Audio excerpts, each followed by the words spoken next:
We'll go ahead and start here with Jeff Metcalf, Arizona Republic, followed by Alex Simon. I wanted to ask you about Dan Hughes. Number one, did it surprise you? And then just because of how well you know him, can you just comment a little bit on, his career? Yeah, look, obviously I knew it was, I knew he'd step away at some stage. I didn't know it was going to be during the year, but I'm thankful that he gets to go to another Olympic Games. I think that's great. But look, I'm forever grateful for Dan Hughes, have a wonderful relationship with him. He gave me my first coaching job. So we go back to 2005, and he's got a wonderful family. And, he was a great mentor in those early years and even today. So he's given so many former players opportunities to coach in this league. So, and a lot of players are obviously now head coaches as well too. But, he's had a great career. I mean, she's given so much to the women's game, and I'm sure that he'll stay involved in some capacity, just not as a head coach. And how about them elevating Noelle Quinn? That's kind of an interesting move and an opportunity for a young coach. Yeah, look, I knew that would be coming. I think she's a great coach, and I think a former player becoming a head coach. I think we need more of them. We need more females. I think she's had a chance to learn under Dan Hughes and also, Gary Kloppenberg, and she's ready. I mean, she's ready. She's got Klopp still there on the bench, a really experienced assistant that's going to help her. And it's just, just giving someone an opportunity. So I'm really, really happy for Noe. She's a classy player, a person, and she's a great coach, and she's going to be a great player, but she's going to be a great coach as well. All right, next up we have Alex Simon with the next, followed by Doug Feinberg. Sandy, I know a lot of people, when Brittany left in the bubble last year, there's been a lot of talk about the mental side of it, but it seems like she told us a lot Saturday and even today about the physical side and how much it kind of has helped her clear out her knee. How noticeable was that even like the first day she got there, and how much has it kind of persisted at this point through the year?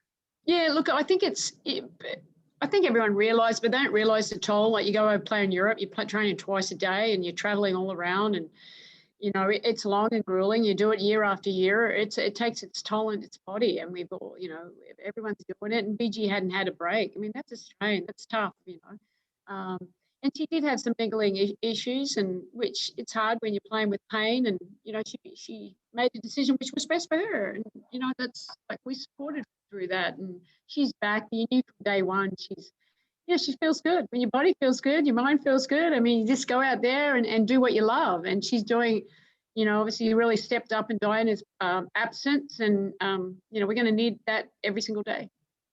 And especially, there's going to be nights on the offensive end where people just miss shots and struggles. And even a post player like her is going to have offensive games. But have you kind of felt like she's had a really consistent run so far through the year on the defensive end in particular, and what she brings to that? She has. I think she's gotten better the last two games she was in the start of the year. I think she realizes how impactful she is to our defense, and we're trying to, help her in areas. I thought in the last two games, I thought she was fantastic on defense. I mean, did give Liz Cambage an inch, and, was really dominant inside, but in pick and rolls and contesting and rebounding and changing shots. And that's what, we're going to need of her. And she's a great defensive player. You add her with Kia Vaughn and Brianna Turner. I mean, we can bet, a little bit more aggressive. And so, yeah, like I said, I'm just happy to have a healthy BG. That's really thankful for that, because, we're a little beat up already. We got to keep them healthy from here out. Next up, we have Doug Feinberg with the Associated Press, followed by Myron Streisdale. Hey, Sandy, good to see you. You too, Doug. So early on this year, I know we're only about a quarter late into the season, but it seems that for the most part, except for maybe one team, everyone is about the same. I mean, on any given night, someone could beat someone else. We've had a zillion overtime games already. Is it just injuries for some teams, or teams stepping up? Like, what do you see as this reason that the parity, it seems weird to use that in pro basketball, but it seems that it's there this year, that there's, on any given night, anyone could beat anybody, it looks like, for the most part. Yeah, look, I think the new CBA allowed a little bit more flexibility and freedom for players to choose where they wanted to play and play in the system that they wanted to play. So I think that makes it exciting for the league. I mean, we had a lot of movement. and parity is good. It's the WNBA. It's best players in the world. I think that's good for us. Every single game is, anyone can win. And I think that's been shown. And, the team, obviously, Seattle's probably the most healthiest of all at the moment, but we're all dealing with our issues, but it's competitive. I think that's good. But I think the CBA, I think that's a part of it. And, just evened out the talent across the league. Thanks, Sandy. Appreciate it. No problem. All right, we'll kick it over to Ann Myers-Drysdale, followed by Jeff Metcalf to round us out. Morning, Sandy. Hey, Annie. Obviously, the Suns, watching them, and I'm sure you are very supportive as the team is, and how inspiring that is to see a game like yesterday and see what Chris Paul did. But amazing. Yeah, love my sons. I love Monty. Happy for him. Let's get it done. And bringing that into your season, and especially this game in Chicago, because they've lost 4 at home. Certainly, they're a very dangerous team, as you said. Everybody's balanced, and but just to take how inspiring that is for the Suns, and then bring it into the game. Yeah, look, it is, and it's been fun to be around it, even though we're not, the protocols didn't allow us to be as close to them as we would want. We still feel the energy. Obviously, we're super excited. The city's super excited. And they're just a great, bunch of guys with great leadership. Like I talked about Monty, I talked about James Jones. We're so inclusive. They've really wrapped their arms around the Mercury, and and that helps. We really feel like we're one, and that's like that they say we are one team, even though it's 2 different men's and females. So we're super excited, and hopefully it was great to see Chris obviously get back out there and with his injury, and be as impactful. That's inspiring. He's led that team all season long with all of them, but they all play their role, so you can learn a lot from them, and they're fun to watch. They compete at both ends of the floor, and that's very inspiring. So hopefully we got a dangerous team coming up that's, lost 4 in a row, and, got to players that potentially could come back. So we have to be ready for them. But the most important thing is make sure that we bring the energy and the necessary, the sense of urgency in everything that we do. Thank you.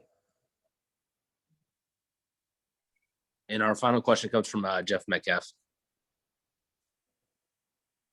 Yeah, I wanted to ask you a little more about Chicago too. And is it difficult if you don't know, like, are they going to have Parker? Are they going to have Quigley? How much harder does that make it to prepare for them? It's hard. In the end, you have to just focus on what you want to do. Obviously, I think Candace would be close to coming back. I would imagine that she'd be back. I don't know. Quigley, I don't know. We haven't heard anything, but they cut Stephanie Watts yesterday. So, we just have to put a game plan in place and be ready to guard everybody. But in the end, making sure that we're improving on the areas. We watched film from Dallas. I thought it was a really solid game, but there's still areas that we need to get better at. It's game 6. Still working on that chemistry and fine tuning how we want to play, and especially when you lose a player like Diana. But I've been really happy just the way that we're competing and staying together. And if we could continue to do that, I think good success will come. The players that Chicago has been playing with Parker and Quigley out, what do you think of what you've seen from their team to this point? Yeah, I think their guards have had to do a lot of work. I think Slutty's done, he's hopped in a scoring role. She had a leader and playing defense. They're very dangerous. Copper in the open court, and extremely dangerous. And, DeShields, we know what she's capable of. So we got to make sure, player tendencies are really big for us, and doing a good job one-on-one. And they've got players that can stretch the floor as well with their post players. So, let's make sure we're, physical, playing, staying in plays as much as we can. And down the other end, we just got to keep playing, being true to our identity, good inside-outside attack, and keep moving the ball. All right, thanks for the time, Sandy.